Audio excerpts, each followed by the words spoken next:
What limits Viltrumite regeneration? Who and what can inflict substantial physical damage on them? What subtle and unconventional methods of fighting them exist in the comics, and what is their greatest vulnerability?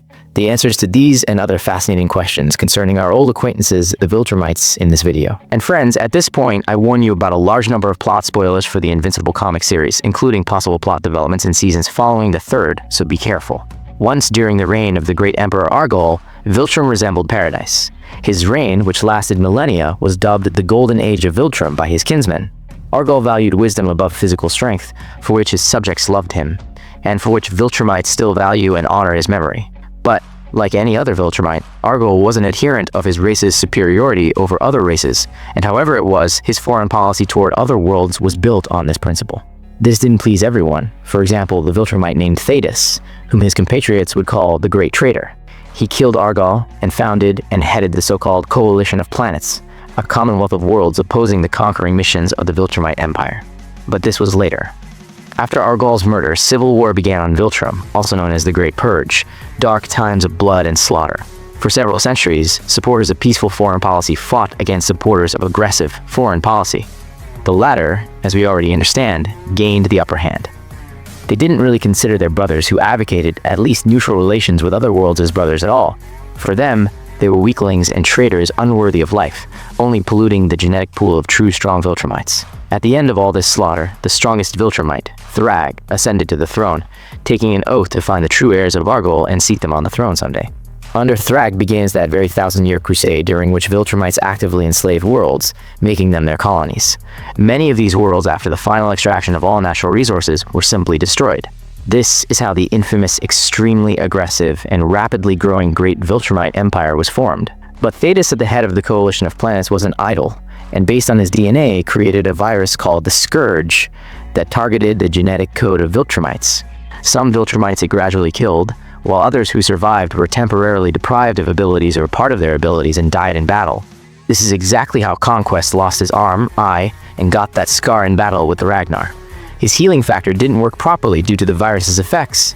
The Viltrumites couldn't cope with the pandemic in time, and a cure for the Scourge was never found. The epidemic wiped out 99.9% of their population. But the Viltrumite Empire somehow miraculously managed to survive, although its power of intimidation now mainly rests on remnants of former might, and the extinction of most purebred Viltrumites is one of the Empire's most carefully guarded secrets. In the universe, there aren't even 50 purebred Viltrumites, and to preserve the already extremely reduced population, as well as due to limited resources, Viltrumites change tactics for developing new worlds. Now, one trusted officer is sent to a target planet, whose task is to weaken it from within and prepare it for the least costly annexation to the Empire. But planet Earth, which was personally found by Nolan, had special strategic status. Human DNA is maximally compatible with Viltrumite DNA, meaning nearly purebred Viltrumites would be born from unions of conquerors and humans, giving the Empire a chance to restore former power. For this purpose, our old acquaintance Nolan arrives on Earth, taking the second human name, Grayson. Yes, I decided to start with an introduction that turned out to be something between the comic and series, as we'll return to some moments in Viltrumite Empire history throughout the video. We've already identified one of the most important Viltrumite weaknesses, the Scourge Virus, but we'll return to this in more detail later. For now, let's start with the most obvious and most frequently demonstrated Viltrumite weakness, which probably isn't quite correct to call it weakness, but still, comparable, roughly equal strength. Viltrumites are among the strongest beings in the universe, but they're not the only ones. More correctly, they're the strongest among the most intelligent, which of course makes them even more dangerous. However, their bodies are vulnerable. In the comic series, the limits of Viltrumite regeneration, though with logical holes, were nevertheless outlined. Yes, Viltrumites have regeneration and it's strong, but there are nuances. For example, this doesn't mean that half of a Viltrumite's body, say the upper part, can regrow the lower part anew. Perhaps for some conditionally small body parts this would work, like with an arm or part of an arm, or with new teeth like Mark's, but globally no. If a Viltrumite's body is torn apart, well, not into shreds of course, it's capable of healing and recovering completely, but for this, with outside intervention, it must be at least more or less reassembled from these pieces. This was repeatedly confirmed in both the series and comics. There was a moment when Thragg inflicted monstrous trauma on Mark, tearing his torso in half lengthwise, and he knew Mark would slowly die after this since he simply couldn't reassemble his torso on his own. Eve, who was nearby, was also maimed. Incidentally, this time she restored him and herself again when her abilities again removed mental blocks from themselves. This had happened before.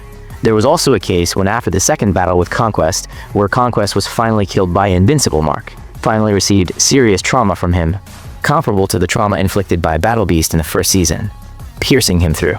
He disemboweled his innards, ground up his spine, and deformed his ribcage. Nolan, who was nearby at that moment, collected Mark's innards and fixed his torso with his cape, saying all Mark needed for recovery now was time and there was nothing terrible here.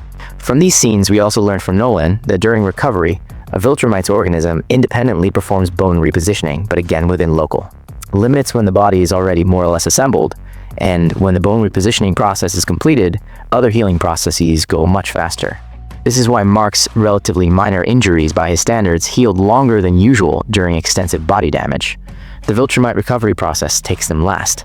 And yes, the level of accompanying medical care plays a huge role for Viltrumites. With similar trauma received from Battle Beast, remember Mark was also pierced through there, the young hero, under Cecil's medic supervision, recovered in about a week. While here, having only Nolan's cape as a bandage, he regained consciousness and could stand only after 3 months. In the comics, there was also a moment with serious injuries to Oliver, Mark's half-brother.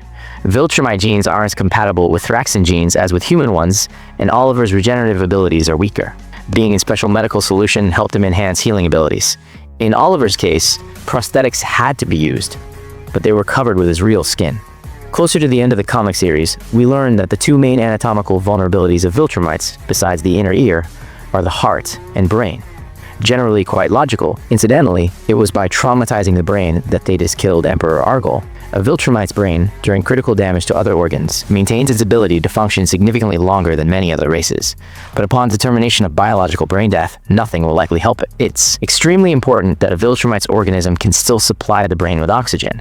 For this reason, in open space, Viltrumites should be less hardy than in oxygen-rich environments. Well, theoretically. And Mark kills Conquest by strangling him. Simply strangling. Everything looks as if Mark, crushing the neck, primarily the arteries, deprived Conquest's brain of oxygen access since it gets there with blood. This is one of the illogical aspects in Viltrumite regeneration work I mentioned earlier, since Conquest's biological brain death occurred very quickly by Viltrumite standards, by this beast's standards, given his mad regeneration shown to us earlier. His strong heart wasn't damaged and could still pump blood to the brain. Additionally, we know about Viltrumite's ability to hold their breath for weeks, meaning they can accumulate oxygen reserves in their tissues. But let's leave this all to artistic inventions. How lovely. So from all this, the necessity of proper heart function follows as a consequence. If a Viltrumite's heart is significantly damaged, the body's recovery process will be weakened, since by pumping blood, the heart distributes not only oxygen, but all necessary elements for recovery processes throughout the organism. Generally, this works the same for humans. The reason Nolan couldn't survive after being bisected by Thragg is precisely that Thragg managed to damage his heart. An interesting question. Can a severed Viltrumite head fuse with the rest of the body if placed back on the neck, as it works with the immortal? I think hypothetically yes. But in this case, everything again depends on speed. Yes, primarily speed and level of medical assistance provided. In this case, Viltrumites have everything like humans, but with their own features. Incidentally, by beheading, Thragg will ultimately kill Thetis, finally crushing his head, apparently, to be sure. Generally, I think Viltrumites with their genetics and level of technological development are capable of healing from practically any injuries, but with their cult of physical superiority and natural selection, this wasn't always in demand, at least in old times for sure. The weak who lost in battle had to die, that's all. Yes, with their own hands, Viltrumites do terrible things. Almost died. You recovered very quickly. Yes, I did, all thanks to you, buddy. And since we started talking about comparable strength for Viltrumites, we should have started with the most ferocious and simultaneously most charismatic force in the universe, with your favorite battle beast. But to not break some logical and plot sequences, we'll start with other guys. We'll talk about the beast in a few minutes. So I think Alan the Unopan you all remember perfectly. Once Unopar was a prosperous world, its children learned to live in harmony with both nature and technological progress. But at one moment, like a plague, dark Viltrumite forces descended upon Unopar, capturing the planet in several days. Unopans patiently waited decades, awaiting a suitable moment for uprising, but breaking the conquerors' might proved beyond their power. Nevertheless, part of the Unopans managed to leave the planet. They went searching for new worlds to revive their population, but they didn't just revive the gene pool, they improved and modified it. For the most part, the experiment proved unsuccessful, but the Unopan named Alan showed great promise. Not yet reaching adulthood, He demonstrated strength and abilities unprecedented for Nunopan, but nevertheless he was far from Viltrumite level. The coalition of planets appointed Alan to the position of World Security Assessor. One of his main tasks became searching for and recruiting those capable of resisting Viltrumites. This is how he met Mark and Nolan. But the Onopin scientists who created Alan never understood the main principle of his abilities operation. Each time finding himself on the brink of life and death, usually as a result of critical injuries, Alan's biology responds with hypercompensation. He becomes disproportionately stronger than he was, like that time when he recovered after a skirmish with 3 Viltrumites, and according to Thetis, now he became practically equal to Viltrumites, and with regular training he could even surpass them. Generally, this proved true. In the comics, improved Alan would blow off average Viltrumites' heads with one punch, and at one point his powers received another upgrade. He found himself at the center of a powerful explosion that burned his body and deprived him of limbs. Alan's organism recovered, this time gaining improvement in the form of reinforced skin.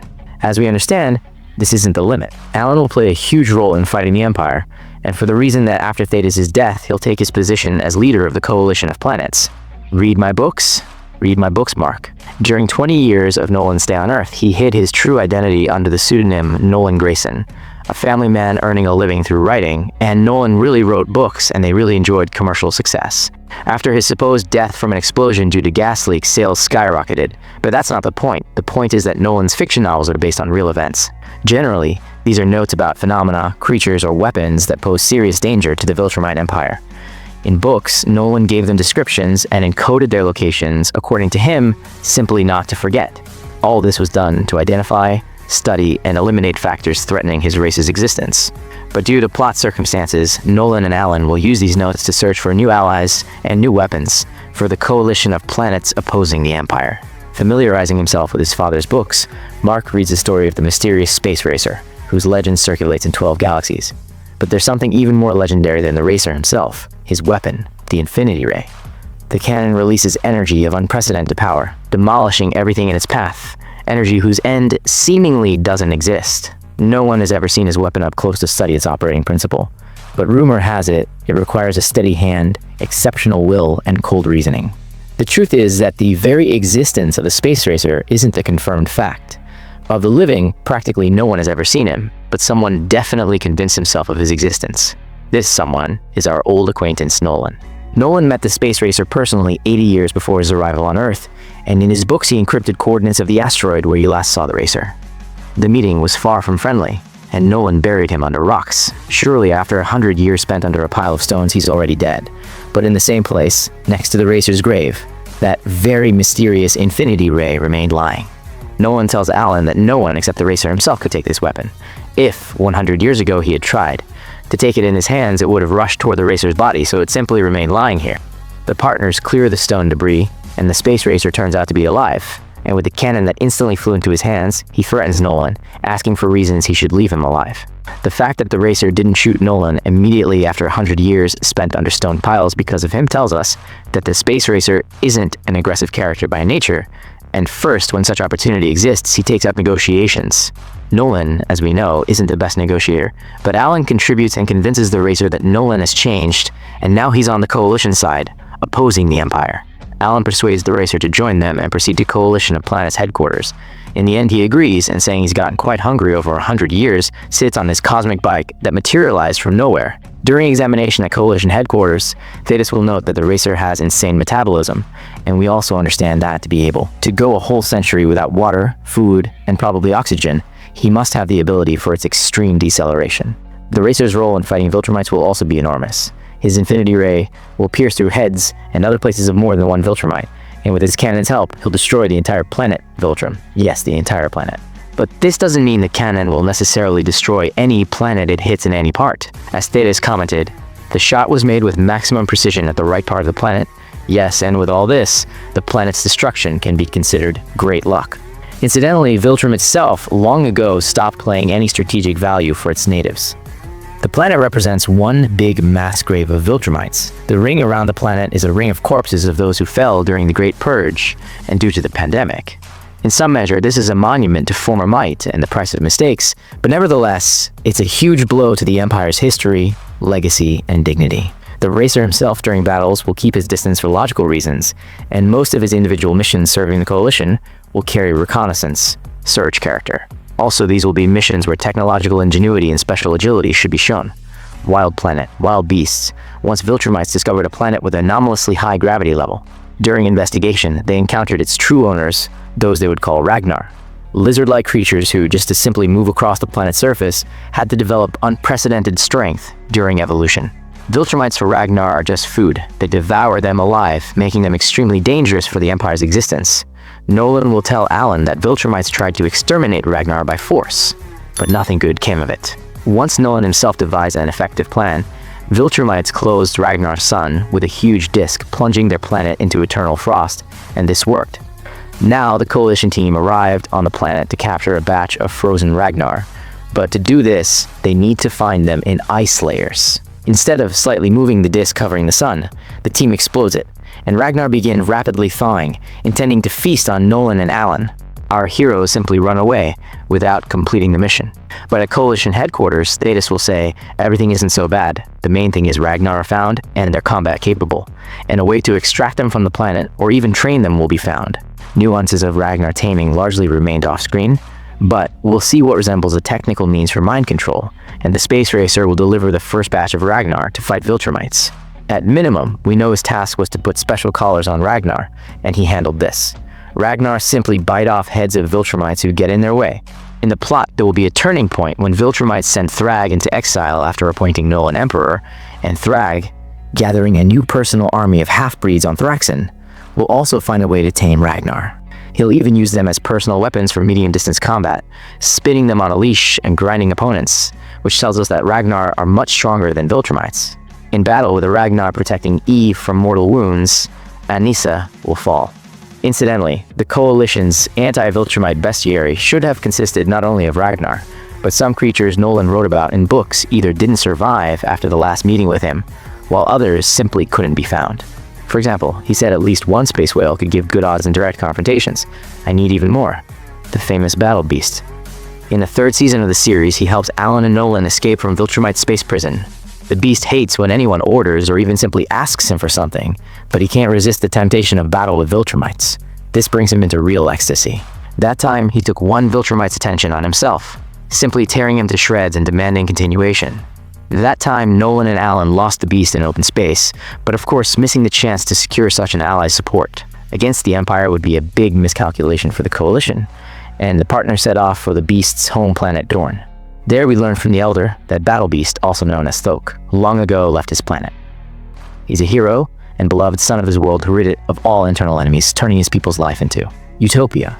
He's the only representative of his race of this kind. There are no equals to him in strength except perhaps his daughter, who will be shown at the comic series conclusion. They say the source of his powers is some curse, but rage and obsession with battle grew with each fight, and at one moment he left his planet searching for worthy opponents. This is exactly how he once ended up on Earth. The Mauler promised him opponents of his level. His expectations weren't met there, but Coalition allies will still find Thok in open space where he fell into hibernation. At their next meeting with Viltrumites, the beast of course thirsts for direct confrontation with the strongest of them, Thragg, and this time, Thragg quickly and easily knocks out the beast, taking him out of the game, which of course further inflames Thok's thirst for a new meeting with him. At one moment, Alan, already head of the Coalition of Planets, will send the racer after Thok, who was ridding some planet of some tyrant. There, the beast met a woman who during lovemaking managed to draw his blood, which again brings him into rapture. Upon arrival at headquarters, Thok demands explanations from Alan about what his time is being spent on, time he could spend in battles. But Alan gives the beast the task of tracking down and killing the former Viltrumite regent Thragg. Just look at this most satisfied face. After exile, Thragg established himself on Flaxan, becoming the new ruler among locals, producing an army of purple half-Viltrumites like Oliver there. Thok arrives there. Thragg mocks that they sent Battle Beast after his head, since last time their battle clearly wasn't in his favor. Thok replies that the battle wasn't finished, so there's nothing to discuss.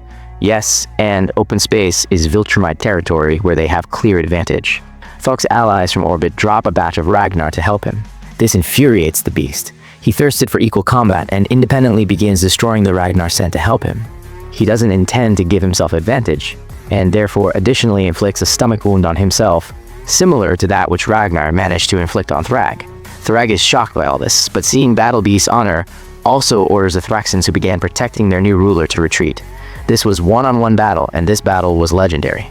After several days of fierce fighting on equal terms, Thragg still managed to tear out Thok's heart and crush it in his hands, apparently through. That very stomach cut the beast left himself dot, thanking his opponent for the great battle. The legendary battle beast dies, and wounded Thragg collapses unconscious. After he recovers, we'll see that from the beast's hide, he made a battle trophy he'll proudly wear in memory of this fight. The allies also went searching for the hero who helped the Gueldarian race.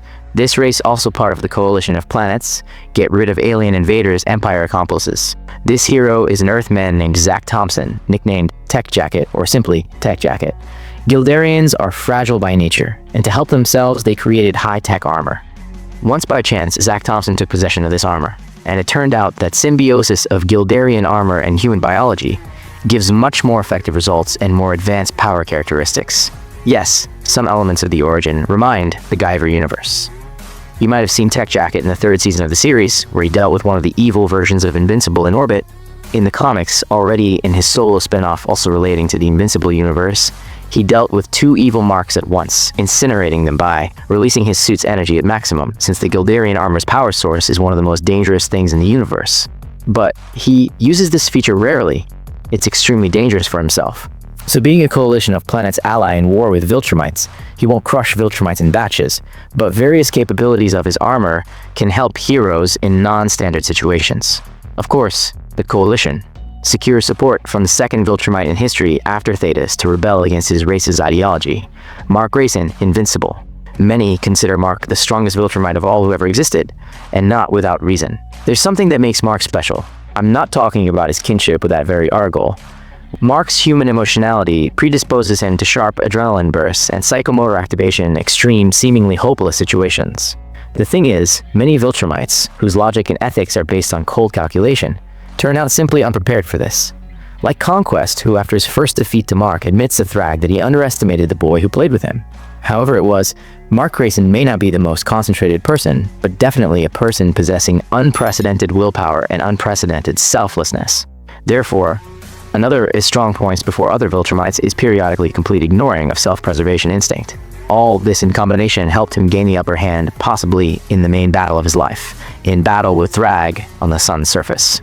Thragg decided Mark had gone mad. He decided to fight here, but Mark didn't care. Yes, Mark wins and survives this duel, not without Allies' help.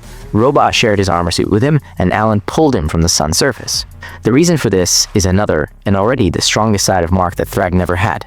Mark Grayson isn't alone. The Coalition's dream team for fighting Viltrumites generally looks like this. Here we also see Brother Oliver. Well, glory to the eggs. Now let's talk about Viltrumite weaknesses that aren't varieties of direct force impact. The most famous Viltrumite weakness, though truly applied only against Mark, is acoustic trauma. Specifically acoustic trauma of the inner ear, though generally here we can speak of vulnerability of the entire auditory system. The inner ear plays a huge role in proper vestibular apparatus function, and since Viltrumites are beings with innate flight ability, an innate ability for advanced sense of balance, their inner ear has incredibly complex structure, and as a consequence incredible sensitivity. This was often used by those who needed to harm Mark. There's an opinion that any very loud sound can harm Viltrumites, but this isn't so. Sound with mathematically precisely selected wave frequency can harm a Viltrumite, as Cecil did, for example, reproducing frequencies of a giant lobster's roar. In this case, it's high-frequency sound, and it delivered extreme painful sensations to Mark, including disrupting vestibular apparatus function. Robot, once resourceful, used this, fighting against Invincible. He equipped his armor with panels that, in response to Mark's attacks, resonated with this agonizing sound. Once Robot used these frequencies to finish that evil version of Mark with the Mohawk, disorienting and throwing a bomb into his mouth. Incidentally, not a bad effective method of fighting Viltrumites. Angstrom Levy at one point concluded that frequencies exist that can put a Viltrumite into coma or even sleep state. That is, the spectrum of potential effects from impact on Viltrumite's auditory system is broad. Nevertheless, in the Viltrumite War, the Coalition won't use something similar, possibly to not harm their own. Remember Omni-Man's mess with Flaxans when he jumped into the portal and destroyed their empire from within for several months straight? Well, in the comics this was played out somewhat differently. Flaxans, after Omni-Man let them capture Earth, themselves kidnapped Nolan, attaching to his head some device they developed in their dimension for decades, the device that deprived Omni-Man of strength. The principle of this device's operation wasn't revealed, but at least we know it exists. Nolan sat in Flaxan captivity for 8 months, and only when part of locals provoked a rebellion could he escape, spending about a year there in total. But in the comics, the timing of his stay. With Flaxans, like some details in different mentions, varies. Moving on to known toxins. The Klaxus flower. Its poison isn't lethal for Viltrumites, but upon entering the organism, it can significantly weaken them, giving opponents substantial odds. The flowers are extremely hardy, requiring almost no moisture and sunlight. Viltrumites flooded the planet of their habitat with voracious beetles that devour the plant faster than it can grow. But the good news is that the flower's poison, though in small quantities, can be extracted from beetle stomachs, and this works. Tech Jacket will also use poisonous charges with this poison. According to him, this gives results, and therefore they can be defeated. The famous, sadly infamous for the Viltrumite Empire, Scourge Virus or Calamity Virus, which once already wiped out 99.9% of the Empire's population. Of course, Thetis reproduced this virus anew and developed a new improved strain, more contagious and more deadly. Of course, Thetis ensured that Alan, like his successor, had access to it after Thetis' death and Viltrum's destruction. The remaining 37 Viltrumites rapidly headed to Earth, and Thragg presents Mark and Nolan with an ultimatum. Either you let us quietly hide among humans where we'll restore a population for generations he calls this peaceful occupation, or we fight here with you for the last time. Yes, maybe you'll win, but Earth as a battlefield will turn to ruins. The Graysons are forced to accept Thragg's conditions, but Alan has other plans. Learning that Viltrumites establish themselves on Earth, he's going to release the virus there. But the problem is that Viltrumite and human genetic codes are so similar that along with Viltrumites, the virus might wipe out all humanity. But Alan is ready to go through with this, and Mark's brother Oliver supports him. In the end, Mark, not without Thragg's help, manages to convince Alan, but Oliver decided to see it through and rushed with the virus to the planet's surface. Mark stops him, but accidentally Mark becomes infected with the Scourge. Thragg declares he'll heal the guy on his lunar base as a sign of respect for their diplomatic agreements. This is exactly how, after analyzing Mark's DNA, Thragg learns that he and consequently his father Nolan are heirs of great Emperor Argal. He'll try to cover tracks by killing Mark, but Dinosaurus saves him. Precisely because Mark is Argal's blood heir, his organism can resist the infection, though he'll manifest that very side effect in the form of temporary loss of abilities. He'll hit Alan in the head, breaking, and more precisely practically tearing off his hand, since his strength partially remained while durability didn't. Cecil's medics will perform 11 operations to restore his hand. Generally, since Oliver realizes his mistake, plot moves with the Anti-Viltrumite virus called Scourge will end here. I understand, and won't anymore. Finally, we have one more virus left, which is already the main weakness of Viltrumites, a virus that mows them down even worse than the Scourge. The danger of this virus for Viltrumites and their susceptibility to infection was shown from the very first episodes of both series and comics. Of course, this is the virus of humanity. Yes, maybe all this sounds slightly metaphorical for my words, but remember yourselves, Viltrumites explain what happened to Nolan, that is the reasons for his betrayal, as an infection. The infection they believe Mark was also subject to. But with Mark, everything's more understandable. He was born on Earth and raised as an ordinary human child. But what made Nolan, a convinced imperialist with 1,000-year experience enslaving worlds, succumb to human feelings? When Nolan arrived on Earth, much confused him. He even caught himself thinking that perhaps he should abandon the mission to conquer this planet, but it had too significant strategic value for the Empire. This planet has too many enemies, both internal and external. The strangest thing is the local inhabitants. There's too much individuality in them, and this alarmed him most of all. He was afraid to admit to himself that he sincerely loved his family, Mark and Debbie, as well as many attributes of human life, since largely this meant betraying his empire's ideology, as attachment among Viltrumites is considered weakness. Attachments and compassion are obstacles to empire expansion, so it happened. To complete his mission on Earth, Nolan had to kill rebellious Mark as an unworthy representative of his race. A Viltrumite has no other path, since sparing one's enemy also means showing weakness, and weak for Viltrumites equals traitor. Nolan, deep down, always feared such a moment would come, that he'd face the choice between loyalty to Empire or his son's life, and he chooses the latter. In the comics, there was a story arc when Mark moved into the past into his own body on the day he just received powers. He knew the future and tried in advance to convince his father not to do what he would do in Chicago. But Nolan, at that time, still decided to proceed to aggressive negotiations. Earth's first Guardians were still alive at that moment, and Mark lured him to their base where they all together could neutralize him. Later, Shane Nolan will thank his son, saying he can't even imagine what terrible things he could have done, things he'd regret his whole remaining life. This story will end with Mark returning to his timeline and everything falling into place. In the comics, Nolan ends up on Flaxan, not by accident as shown in the series. In the source material, he was still trying to atone for his guilt before the Empire and capture some other planet instead of Earth. but the compatibility of Viltrumite and Flaxan DNA isn't as effective as with humans, and Nolan realized that his new son Oliver was also in danger. Viltrumites would execute him as a defective half-Viltrumite and kill all Flaxans he also came to care about. On Flaxan, Nolan finally accepts himself as a traitor incapable of sharing his people's ideals anymore. But he's not unique in his kind. The virus of humanity, like the Scourge Virus, mows down 99.9% of Viltrumites. When Thragg arrived on Earth with his people demanding the Graysons not interfere with his peaceful occupation plan implementation, he assigned all Viltrumites to hide among humans and engage in mating with them, breed new Viltrumites, and importantly, not stick out and not attract attention to themselves. The first to get reprimanded for disobedience was Craig, the one with a cybernetic eye. Craig had already managed to acquire 12 pregnant wives, but he was guilty of rushing to save them during natural disasters or other emergencies, contrary to orders not to attract attention. Craig admits guilt but says he can't act otherwise, since they all became dear to him. And at one point, before the Viltrumite goes to final battle against exiled Thragg, Craig will gather his wives together and tell them the truth so they know about each other, because he wanted this. Lucan, who fought Mark and Nolan on Thraxan, was guilty of something else. He acquired only one sexual partner. Thragg is furious. How can the population be restored at such rates? But Lucan will answer that his woman survived the difficult breakup related to partner infidelity, and he doesn't want to traumatize her.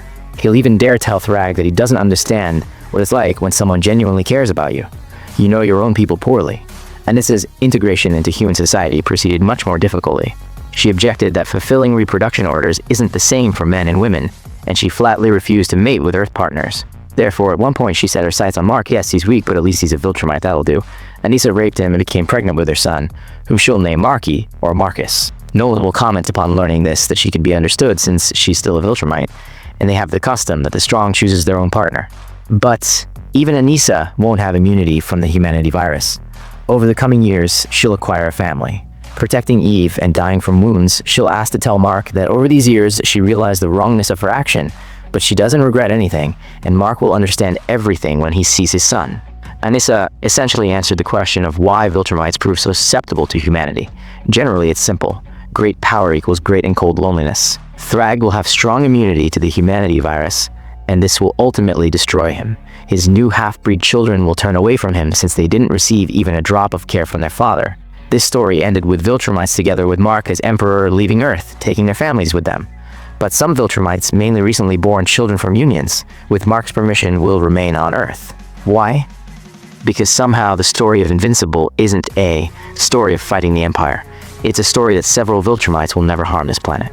If you like this video, subscribe to my channel, hit like, comment, don't forget to share this video with friends. Bye!